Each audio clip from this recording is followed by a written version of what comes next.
Happy New Year, the very first Plus Sports special of the brand new 2022 year. I'm joined this morning by Shenwa Jidagba. Good morning. Happy New Year to you. Happy New Year to all our esteemed viewers. Happy New Year to Plus Sports staff, our crew, and of course, by extension, everyone on Plus TV. Because it's 2022, everything that will happen to us this year will be doubled up. Amen. Amen. Obviously, 2021 had its ups and downs. We had many hopes, many dreams. We believed it would be a better year than 2020, and in some ways it was. In some ways, it was more of the same, but we muddled through. And the new year is a new beginning, promises more changes, more growth. And I hope everyone at home is ready for what this year may hold. If you've made New Year resolutions, I hope this is the year you can keep up with them. For as hard as it often is, New Years do promise new beginnings. Obviously, we like to take a look back, Sheon. Yeah. How far we've come. What good things did we experience in last year, and how can we do better for the next one?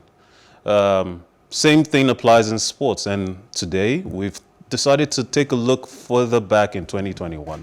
What are the top 10 major events that took place in 2021 to give us pause, to make history, to have us on the edges of our seats? What do you think?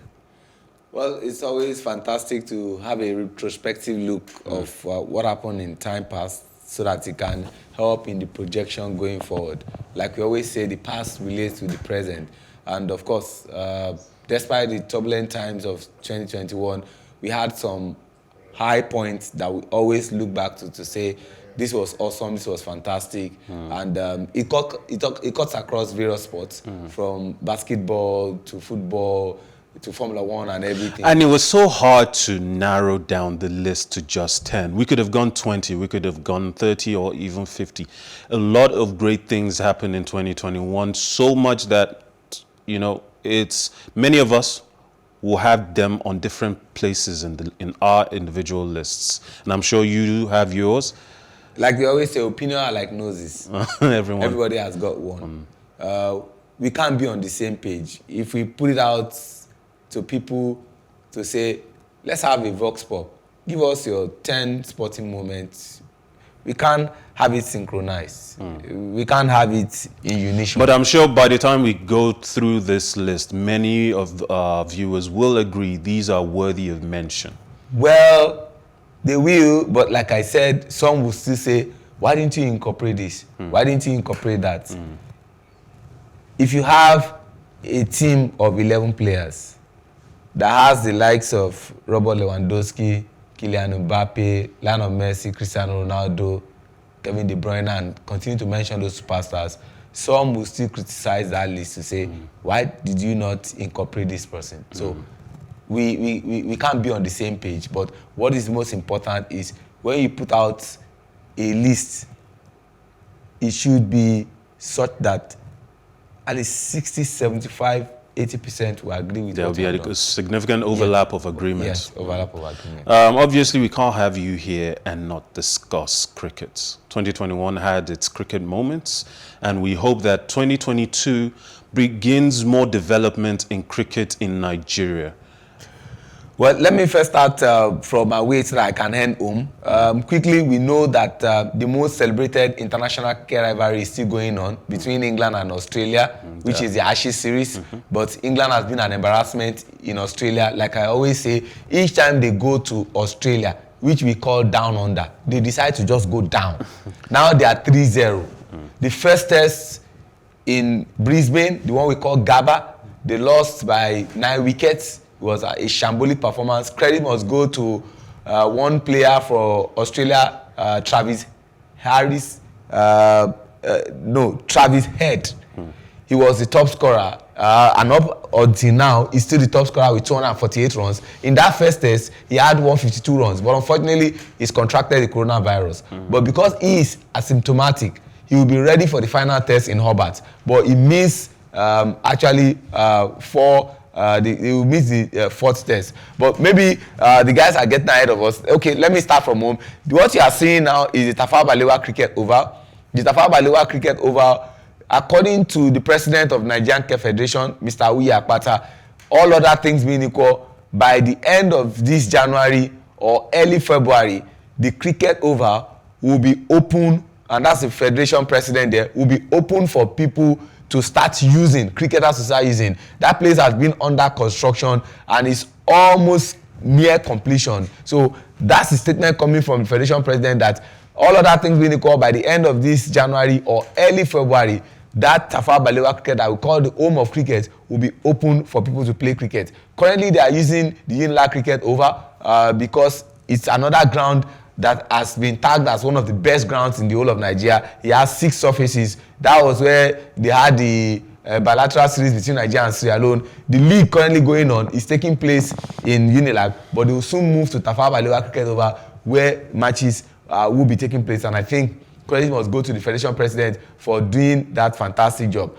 Still talking about what's happening locally, the league will resume, all other things being equal, tomorrow. That's the Honorable Gbolahan Olusegun Ishao League.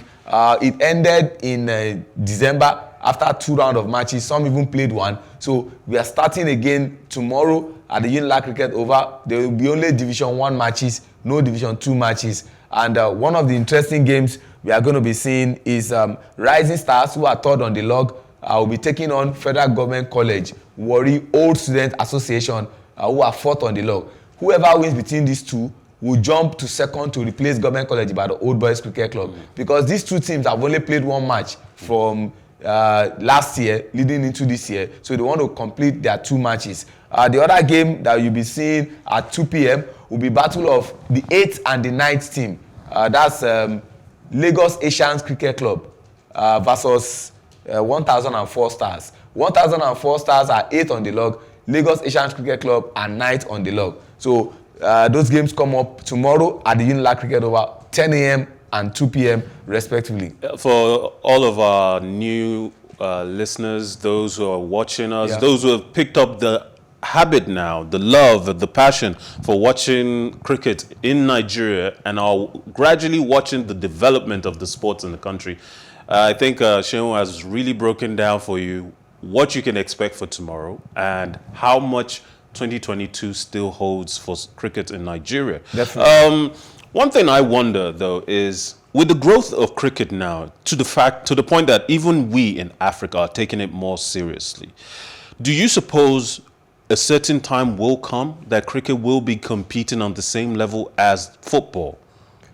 Every sport has got what is peculiar to their nation. When you talk about football in India, they will tell you we don't understand what they're talking about. If you go to countries like Pakistan, they will also tell you. But what the federation president, Mr. Uyi Akpata, is saying is that for now we know football is the number 1.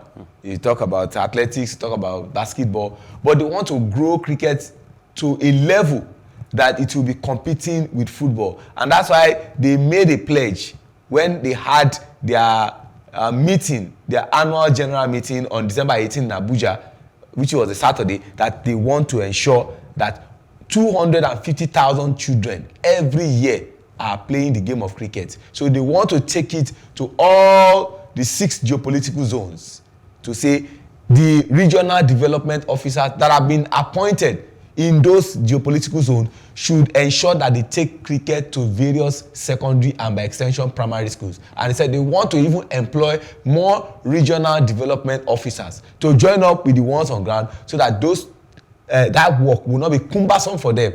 You have what we call decentralization of duty. You can decentralize the duty so there will not be any monotony of work. So what the federation is trying to do is to ensure that they have this. Quickly, let me just wrap up with the foreign cricket like I told you about. Travis Head will be missing the 4th test. Like I said, the series is concluded because they won the first test in Brisbane Gabba by 9 wickets. They won the second one in Adelaide by 275 runs. The third one was won at Melbourne Cricket Ground by an innings and 14 runs. So the series has been concluded. England has been an embarrassment. Now they are travelling from Melbourne to Sydney, where the fourth test will start on the 5th of January. You know, I want to even know, as far back as this rivalry has been going, who has the edge? Who has won more? Of course, Australia. Australia has won more. And the person that is shown on your screen, this one is a player from South Africa. His name is Quinton de Kock.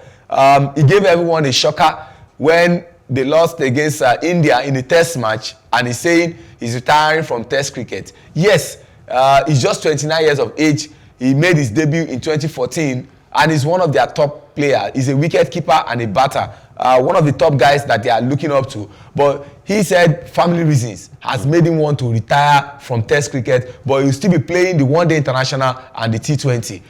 The wife, Sasha, is about to give birth to their first child. This guy, don't forget also, at the T20 Cricket World Cup that was won by Australia, when they wanted to play against West Indies, the Cricket South Africa gave an order that they must be taken off the knee by every member of the squad in support of, not to support racial justice and racism.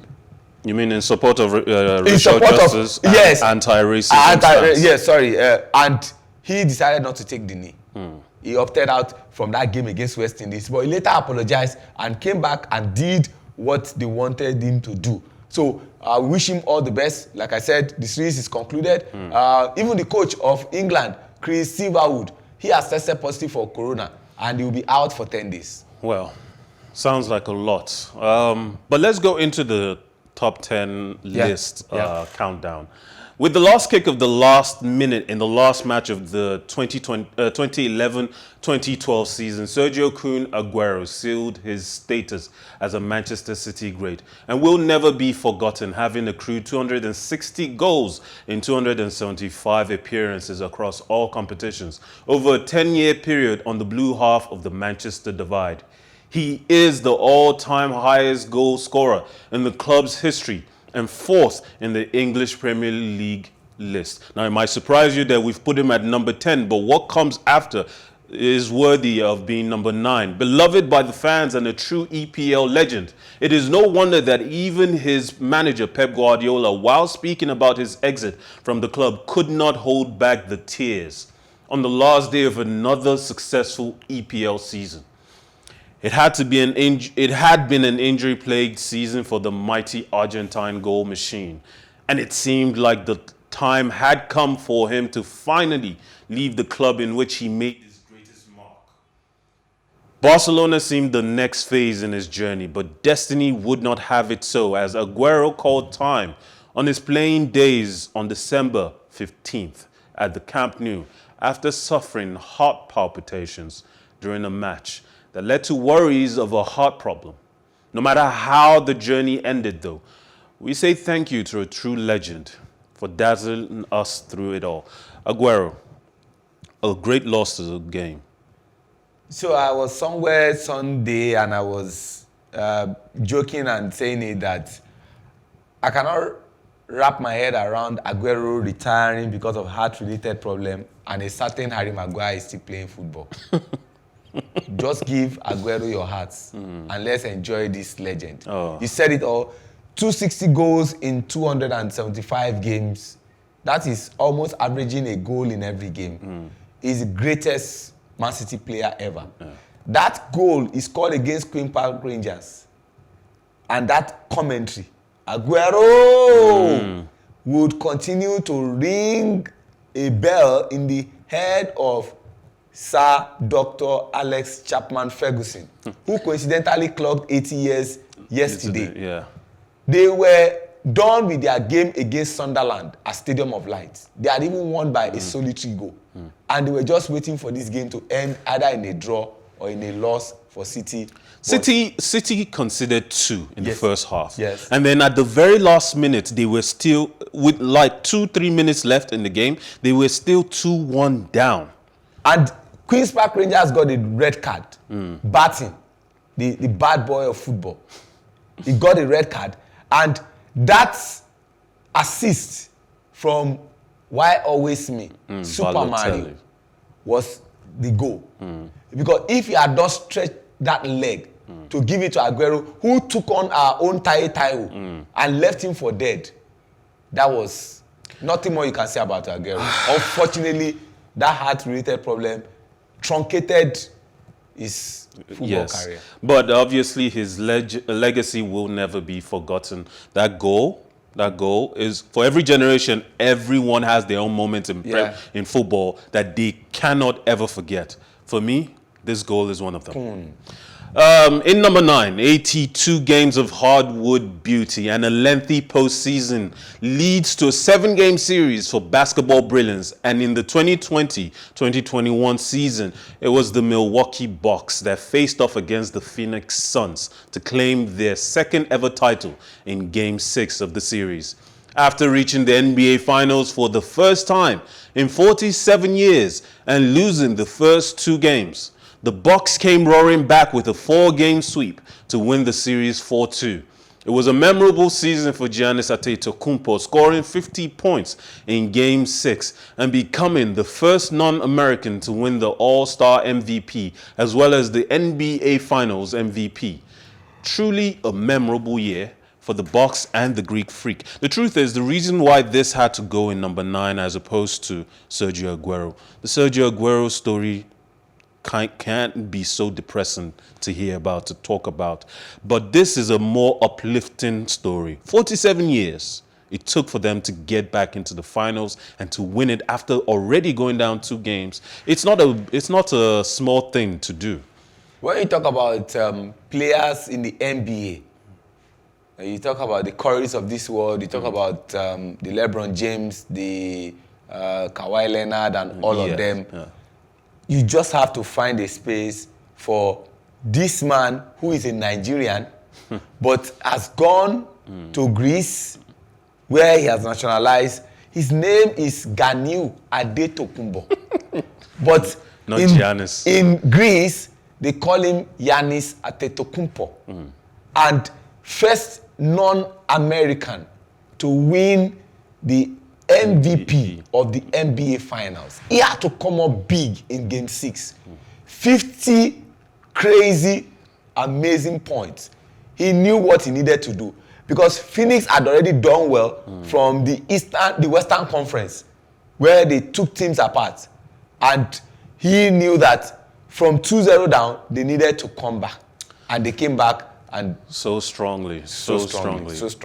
Number 8. 2021 was a year of making up for many things we missed in 2020, so due to the coronavirus pandemic. However, it seems all it did was delay our chance to witness history being made as Elaine Thompson-Herah raced to being the undisputed sprinting queen, becoming the first woman to win the 100 meters and 200 meter double gold at consecutive Olympics. Coming into the games as the second fastest woman in history, Thompson-Herah was in a class of her own, winning the 200-meter Olympic gold medal in a time of 21.53 seconds. I say that again, 21.53 seconds, and beating Christine Mboma, leaving her behind to take the silver medal, and Gabby Thomas of the US picking up the bronze, while Mboma became only the second Namibian to win a medal at the Olympic Games. It was Elaine that got all the headlines, and if you ask me, it was well deserved. Double, I said prior to the start of this show, and Elaine Thompson-Herah, the Jamaican lady, has set us into that year of double. Going into the Olympics, Elaine Thompson-Herah was second fastest. Even in Jamaica, the name everyone was leaning towards was Shirley-Ann Fraser-Pryce to hold her own.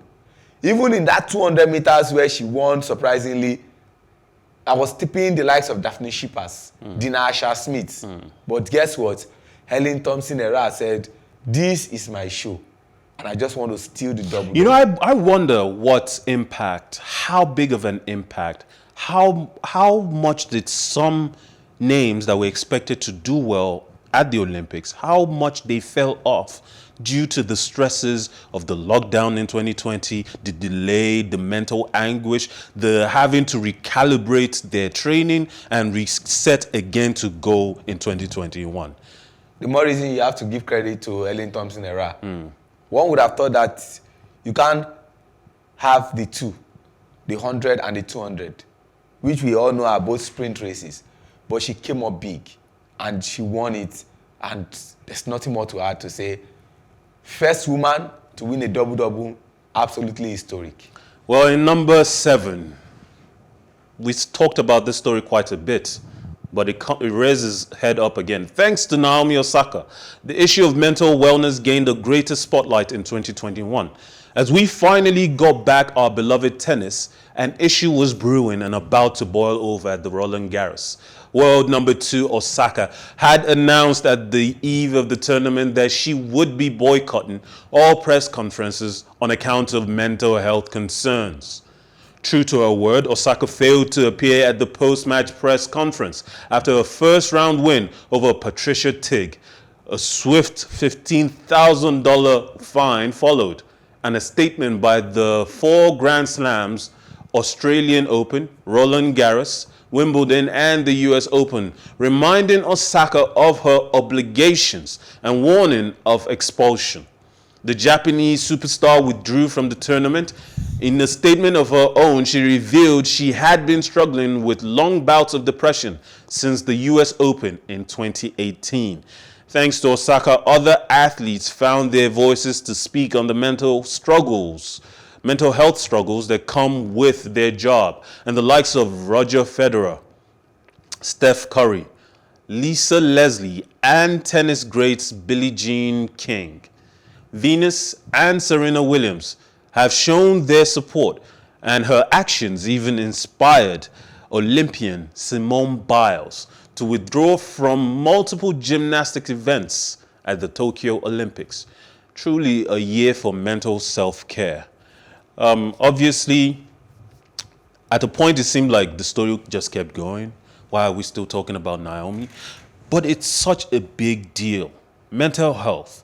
We've talked. It's reared its head in various avenues throughout society for the last few years. But the 2020 lockdown due to the pandemic really brought it home. We've had record numbers of people suffering from depression due to the lockdown, due to the isolation. It made it clearer than ever before that humans are not meant to be alone, and we are so very social creatures. For athletes, they carry on all these pressures of having to deliver at the most fever pitch moments in their careers. So we just talk a bit about anatomy. When you talk about mental, it's the brain, the cerebellum, where you think.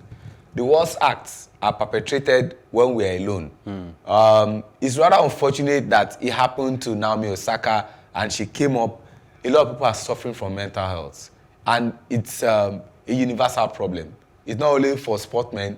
Quite a number of people are suffering from mental health. People need to be spoken to. People need to be surrounded with. And that's one big solution. What I didn't like in all what Naomi did, she's one lady I love so much. Her tennis and her beauty, wows me. You can't say you will not speak to the press. You only tell the press, I will attend to questions that suit me. The one that does not suit me, I will just ignore. But you know how press, how journalists press can press you. Yes. Press can press you. So this for me is very, very huge. And I like the fact that she's back and better. She'll be competing at the Australian Open that is starting this year. But we cannot joke with the issue of mental health. Let me also say this. Remember what happened to Novak Djokovic when he hit a ball mistakenly and hit the throat of the line judge? I was telling somebody from a sport and exercise psychology point of view, tennis is an individual sport. Although we have mixed, doubles, mixed. But when you are playing individually, there is a rule that even the player cannot talk to the coach.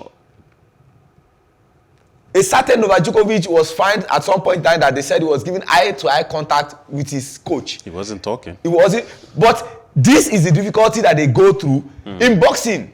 After round one, even if Mikhail lands me some punches, I will go to the ringside and my coach will be telling me, keep your hand jab. In table tennis, after the first set, you see your coach telling you, Don't play forehand, play backhand. Because the forehand is so comfortable for your opponent. In football, when there's a small injury, the coach calls you. Yes. But in fact, throughout the match, he's screaming at the top of his in lungs. tennis, nobody talks to you. Even when you are going through some psychological problem, nobody can tell you anything. And it can be so gruesome. And it can be so gruesome. And this is one of the many things they have to contend with on and off the court. So somebody loses a game, for all what the person has suffered, you still go out and be bashing the person and say, look how he lost scandalously. Look at this, look at that. Those are the things that affect these athletes. In number 6, as they say, records are there to be broken, but it's never any less sweet when they are. And so sweet was breaking this record that we suspect Steph Curry must have gone home with some new cavities on December 14th. It took 2,974 three-pointers. But during a Tuesday night victory over the New York Knicks, the Golden State Warriors point guard broke the record for most three-pointers, set by former Celtics guard Ray Allen. With just a pair of first-quarter triples, Curry moved past Allen and seized the top spot on the NBA's list for all-time made three-pointers and finished the game with 5 threes. It only took 789 games for the Warriors guard to break the record, 511 fewer than it took Allen to reach the milestone. It takes greatness to conquer greatness. So all hail the new king of the three-pointer, Steph Curry, first of his name, Lord of the half court, the Golden Warrior. Long may he reign, at least until the record is broken again. Nobody will break that record. He shoots three like there's nothing.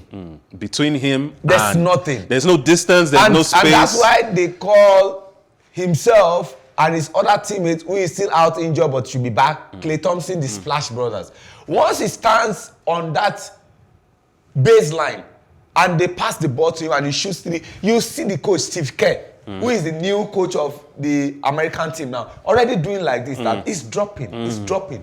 And one lovely thing that you put it out is 511 games lower than what Ray Allen did. And he's still accruing three-pointers. And so it was fitting to see in the game against New York Knicks that there was a certain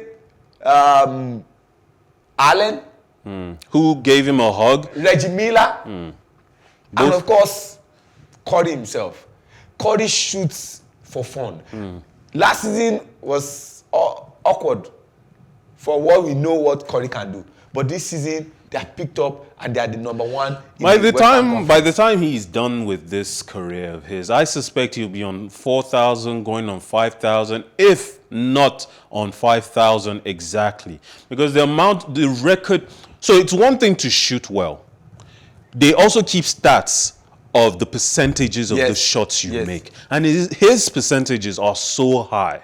When they have the NBA All-Star game, the three-point shooting contest, except he's not in the mood, nobody comes close. Because he just shoots and it's seamless. They call it wet or stainless. Yes. Now, in number 5, since 2018, Roberto Mancini has been in charge of Gli Azzurri, and in 2021, he got his team all the way to the final of the rescheduled Euros 2020 and won only their second ever European Championship, while set against the backdrop of a Christian Eriksen heart attack in the 42nd minute of Denmark's opening match against Finland, and the fears of almost losing a player who stopped breathing for several minutes. The Euros was played with a somber reminder of the mortality of footballers. Picked as the wild card team throughout the tournament, Italy proved their mettle by beating Belgium 2-1 in the quarterfinals, beating Spain 4-2 on penalties in the semi-final, and came from behind to beat favourites England 3-2 on penalties to win the trophy. It might have taken them the hard way, but Italy are enjoying a resurgence, and who knows what Qatar holds in store for them. Could world champions be the next stop for the new kings of Europe? We'll have to wait for 2020 for the answer to that question. Meanwhile, we wish Eriksen the best. Where do we start from? Italy or Eriksen. Let me start from Italy. When Roberto Mancini took up this job, it was as if a time bomb that was waiting to explode. But he just told all of us to please shut up and understand this team. As I speak to you, the Italians hold the longest streak for winning, 37, before they lost that semi-final against Spain in the UEFA Nations League. Though France went ahead to win. But credit must go to this team who played, and we thought he was coming home. But he went to Rome.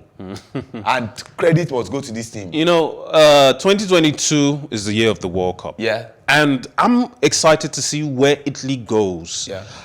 Are they going to get even better? Or have, as we've seen with some teams who go the first time, are they going to recede and digress and fall off the pace that they themselves have set?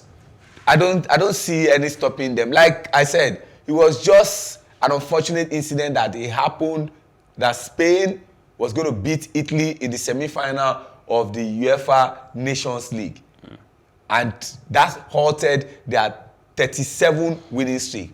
But quick one on Christian Eriksen, that heart attack that he suffered against Finland, and they had to conduct CPR, which we call cardiopulmonary resuscitation on him, and he is using a defibrillator now for the heart to continue to beat, was touching in the sense that I even include them in my top 3, because this was a team that lost their first game against Finland psychologically, lost against Belgium 2-1, came back to defeat Russia 4-1, and then qualified for the round of 16.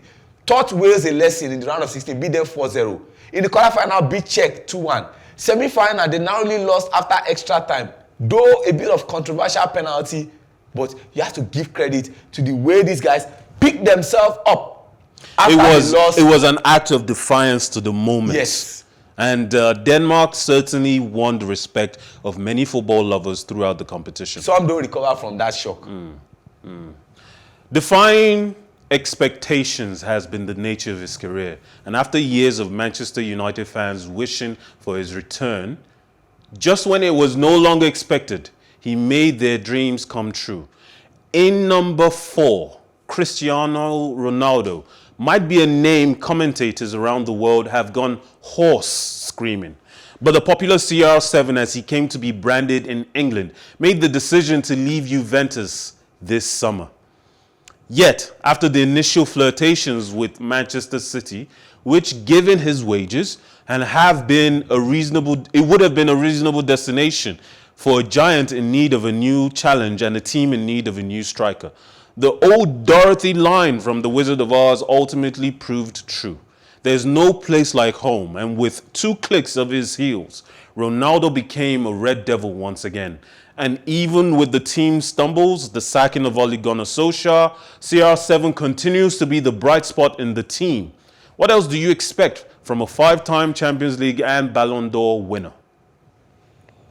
Cristiano Ronaldo, what else can we say? I mean, he's coming to the end of his career, and yet he's still putting up numbers better than players, strikers who are in their early 20s. 37 years of age. The question you have to ask yourself is, surpass the record of Ali Day, the man from Iran, as the man with the most goals. What more can you expect? Without the goals of Cristiano Ronaldo, well, with Manchester United. I feel like he's so unlucky to be born in the same era as Messi. Like I've always told people, the simple illustration about these 2 greats. Messi was born great. Ronaldo achieved greatness. And you saw what happened even when Manchester United defeated Burnley by 3-1. They said the goal Ronaldo scored made him the first player in the history of football to score against 121 different teams. What more can you say about Cristiano Ronaldo, CR7, the man who is most followed on Instagram in the whole world? This guy is a hard worker. And his passion to win. Questions were raised this season. Can he press? Can he still work as hard as the Manchester United team needs him to? Every time I've watched him, he's the one motivating the rest of the team to follow and press up. When he came to Manchester United for the first time, Sir Alex Ferguson said he is the last to leave because he trains extra hard. That free kick that you saw him do those days, is scientific because it kicks the valve of the ball. And when the ball is getting to the goalkeeper, it deflects. I mentioned it to many people who were trying to compare how good Messi's free kicks are. That is pure talent. That is pure genius. Yes. But Ronaldo's free kick, he crafted it as an art. He crafted it, and there's nothing more you want to say about this guy. Like you said, everything. Ronaldo played table tennis with Patrice Evra, one of his very good friends. And Evra beat him. Guess what? He invited Evra 3 days after.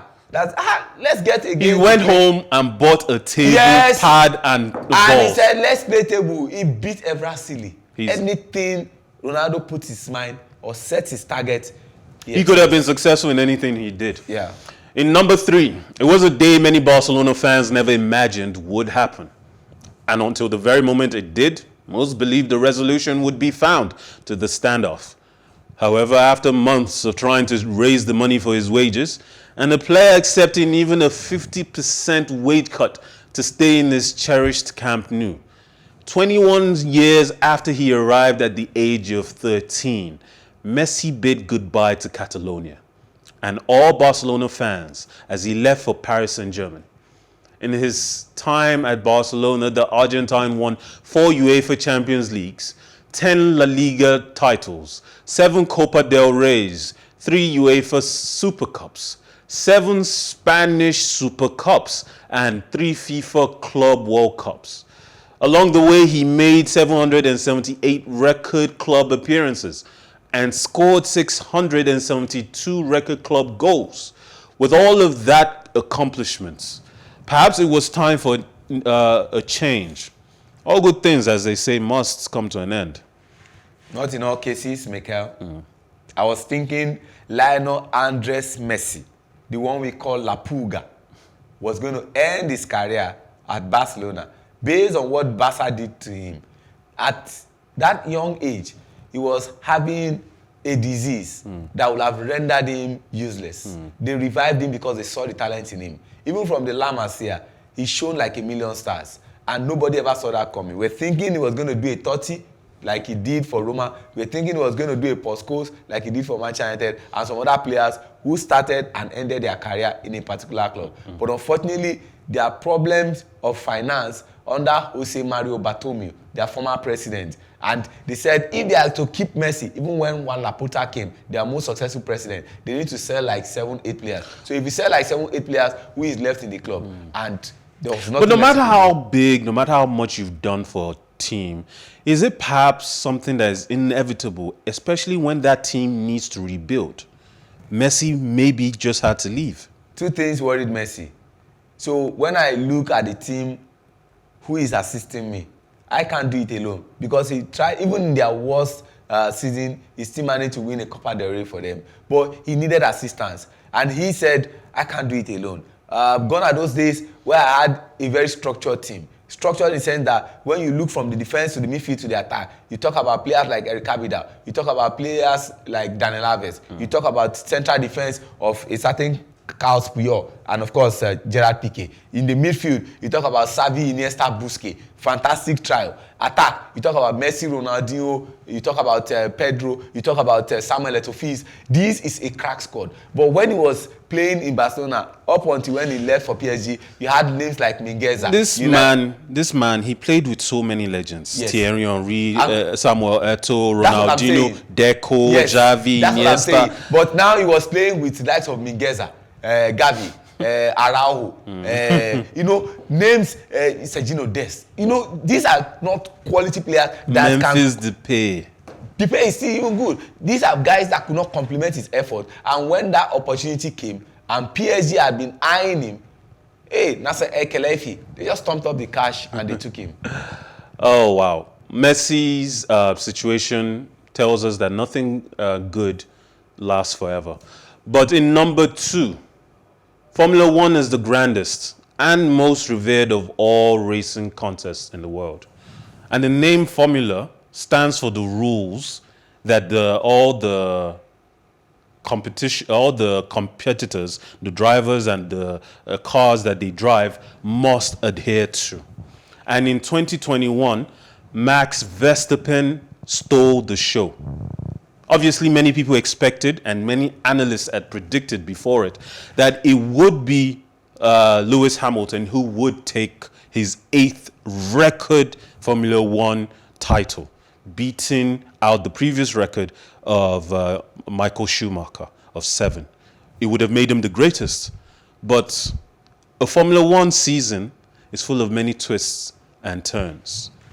And that's what Toto Wolff was saying, the team principal at Mercedes, that they bent the rules for a certain Max Verstappen to beat Lewis Hamilton. They were initially going to take this case to CAS to look into, after the FIA said they didn't find anything wrong in what happened in Abu Dhabi.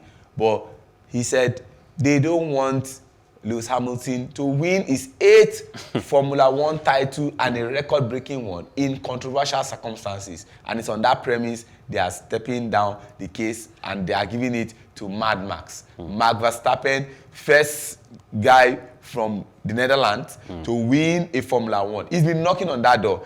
They call him Mad Max because of the way he drives. But he drove crazily this time around and, of course, drove to win the title. The 2021 season had a record 23 races. Yeah.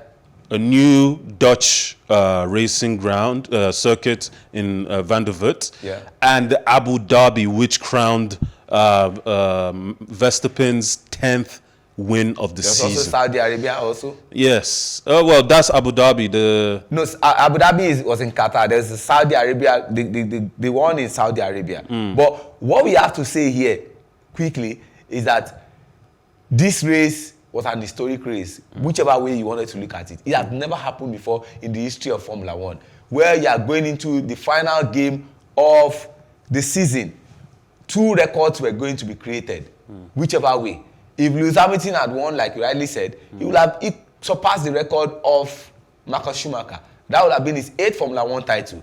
And if Verstappen wins, that would be the first. But at the end of the day, he was won by Mad Max. Both of them were so the title went down to the wire. They were both level on points. Yes. And if not for the niggling fouls that the officials called, it would really have gone to Lewis Hamilton. But the Holy Grail, Max Verstappen's Holy Grail, finally landed in his hand with his maiden title. Credit must go to Lewis Hamilton. The way he fought this race to the Correction, Sir Lewis Hamilton. Oh, Sir Lewis Hamilton. Let's not disrespect him. After that loss, he was crowned by Omoya Charlie. But what I wanted to say here is that at some point in time, it was as if Max Verstappen was coasting home. Until Lewis Hamilton just said, guy, I won't allow this to come easy like I always do to people. And he pushed him down. He won 4 straight races and everything closed up. And up until that final race, which was nothing to separate the 2 teams, it was really awesome. Well, then, finally, we've reached number 1. And you've probably already guessed it. When it comes to the 2021 Ballon d'Or award, many have their own opinions on who the best player of the year was. For some, Robert Lewandowski was the most deserving, and others believe the Champions League and Euros 2020 winning exploits of Jorginho should have made him the obvious winner. Some even believe Benzema should have been the one. But in a final nominee list that has the great Lionel Messi, it is always tempting to give the award to the player many considered the greatest of all time. 2021 was the year Messi finally answered the last question about his legacy by winning his first international trophy, the Copa America. It seems that achievement was the deciding factor for the many sports journalists who voted for the Argentine. The question may rage on as to if he deserved it. But in 2021, the little magician won his record 7th award and ensured that that record will likely not be matched by his eternal rival, Cristiano Ronaldo. It will always cause controversy. This is an award that was done in France. This is an award that is owned by a French editor.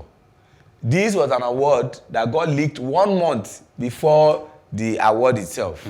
And so Lionel Andres Messi won the 7th Ballon d'Or. Don't forget that before it used to be FIFA Ballon d'Or, where FIFA decided to partner with them and they pulled out because of this inconsistency. I've always said that some of these awards sometimes are about popularity contests. Yes. Where You're there's no definitely right. justification You're for why you have to definitely give this. right. I mean, in 2010, Gerard Houllier, who was the head of the technical study group for FIFA, gave Messi the best player in 2010, where he had the likes of Wesley Sneijder, who won the Italian Serie A, won the Coppa Italia, and got all the way to the World Cup finals. He won the league and got all the way to the finals, scoring a joint 5 goals with Diego Forlan of Uruguay. But they decided to give it to Lionel Messi, who got knocked out in the round of 16. Meanwhile, the year that Modric won nobody could explain it. In the same team where you had the Cristiano Ronaldo and all of that. Who carried them to the Champions League? I've always said that these guys, some of these editors, yes, respected in the world, they can be sentimental. Next year, they can look at you to say, Mikel, we love your hairstyle. It looks like that of Harlem Globetrotters. I want to give you the Ballon d'Or. Let's hope so. Let's truly hope so. I need a gold statue. It's been a wonderful and sometimes hurtful 2021. Some of us had to learn to pick ourselves up from the previous year's woes. And some of us found the strength and courage to go on. And we hope that 2022 will carry on with that courage and would be even better than 2021. Hopefully, we'll be back again next year at this time in 2023 talking about the greatest moments. But one moment that caught my fancy. In high jump at the Olympics, Gianmarco Tamberi and Bashami Gutas of Qatar, they were to go for that jump to decide who wins the Olympic gold. But guess what? Because they were friends, they said, we don't want to raise the bar anymore. We just want to leave it at that. Let's share this Olympic gold. So for me, it was the true Olympic spirit. And credit must go to Gianmarco Tamberi of Italy and Mutas Bashami of Qatar. These are the two guys. Obviously, if we had to make a list of honorable mentions, it would be endless. Yes. Thank you, Sean, for joining me today. Always a pleasure to do this. Happy New Year once again to PlusTvAfrica and by extension, the crew that made everything possible on Plus Sport, on PlusTvAfrica. Like I said, this year, unlimited testimony, joy unspeakable, and of course, double blessing shall be ours. Double. You heard it here first. It's been a new year, and we hope that Plus Sports has helped you, Plus Sports Special, has helped you take a strong foot into this new year. My name is Mikhail Tinubu. As always, thank you for watching. Life is never boring with some sports. Have a wonderful day.